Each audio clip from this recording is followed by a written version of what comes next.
Hello, my name is Donna Dixon, and I welcome you and thank you for joining me on this journey of conversations. I'm going to be speaking about a lot of different things in our half hour together. I've had many adventures in my life, and I'm sure you have also. And perhaps you just like some good old-fashioned conversation. And that's what my videos are about. So, I'm going to begin this conversation on one of my favorite topics. Music. Music is universal, as we all know.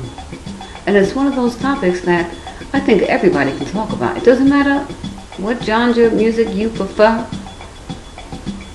It just so happens that I prefer many different genres, so it's very difficult for me to say which particular genre is the one that I find most popular.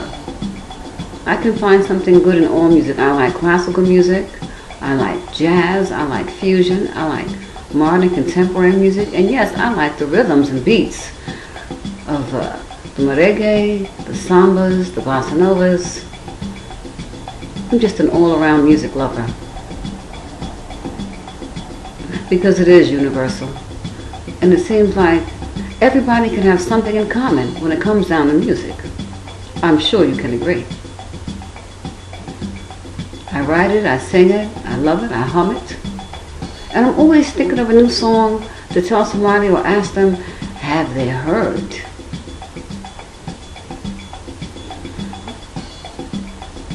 I just love that beat. I just want to bring us around now and begin this conversation on the topic of entertainment. What do you do for entertainment? I know what I do. What do you do? Well, I hope you are going to theaters, going to movies, going to dinner, getting together with good friends and just enjoying your life. You know, life is such a gift, we must enjoy every second because the present is absolutely a gift.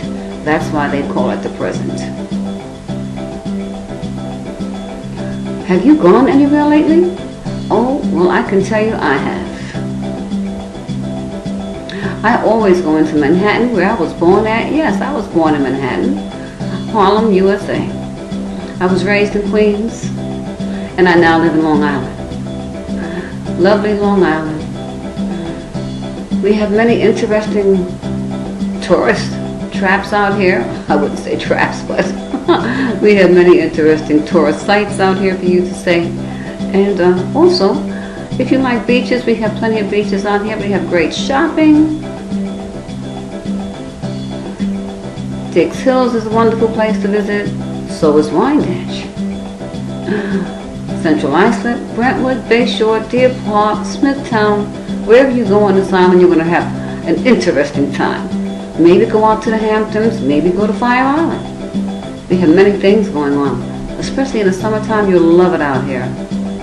So come on and visit sometime.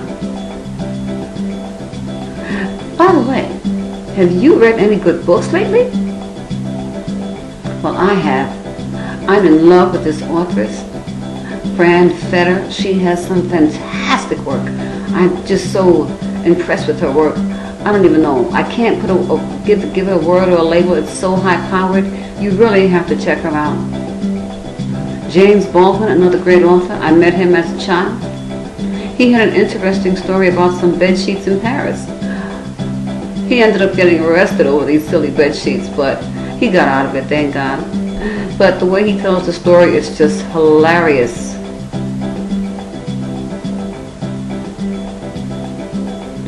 It brings me to mind of some of the trials and tribulations I had when I was growing up in New York. And I'll tell you one or two of those stories. Once I was in the subway. Have you ever rode the subway in New York? Well, our subways are very interesting. We now have elevators in them, so it's not so hard to get around, and anyone can really ride them.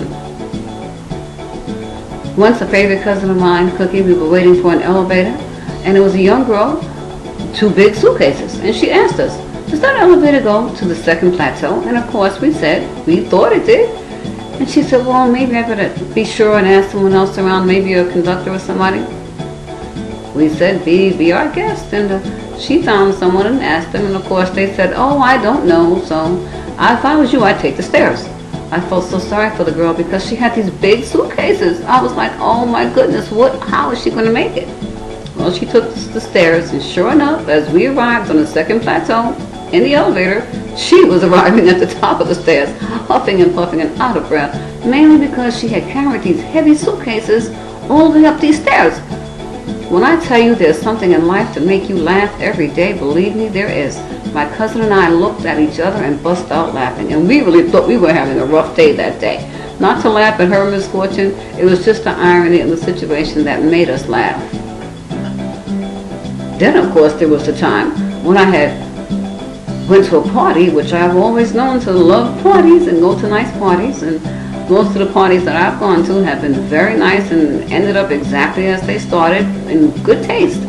There was one or two of them that simply, for some reason, did not. One such incident was when I was about 19 years old. I was with some college friends, a guy I was seeing at the time and his brother, and we wanted to go to another friend's house for a party. He lived in Manhattan in this new high-rise. And we said, okay, we'll just stay for a little while and we'll just go to the movies after that. Well, we ended up going, and trust me, we didn't get to the movies after that. What happened was a hijinks of different situations. One, robbers came in and robbed everybody in the party, forced everybody in a back room, made us all strip, and it was just one of those situations where we really thought we were going to die. It was not funny at the time, but we ended up cracking up, thinking it was the funniest thing after it was over, because after all, we had lived, we got away with our lives, we had cheated death. Not really. We had angels watching us, thank God, and by the grace of God, we all survived that situation. I love this music, it's just wonderful. Then there was the time I went to Arizona. Yes, I lived in Arizona for a while with the Hopis and the Navajo Indians. Just a wonderful place. It was so hot though, I found myself moving from Phoenix to Flagstaff within a matter of months. I couldn't take being in 120 degrees in the shade. It was too hot. I got to Flagstaff, it was wonderful. The temperature really didn't get hotter than I think about maybe 65, 70 every day. And the snow-capped mountains were cleared every day.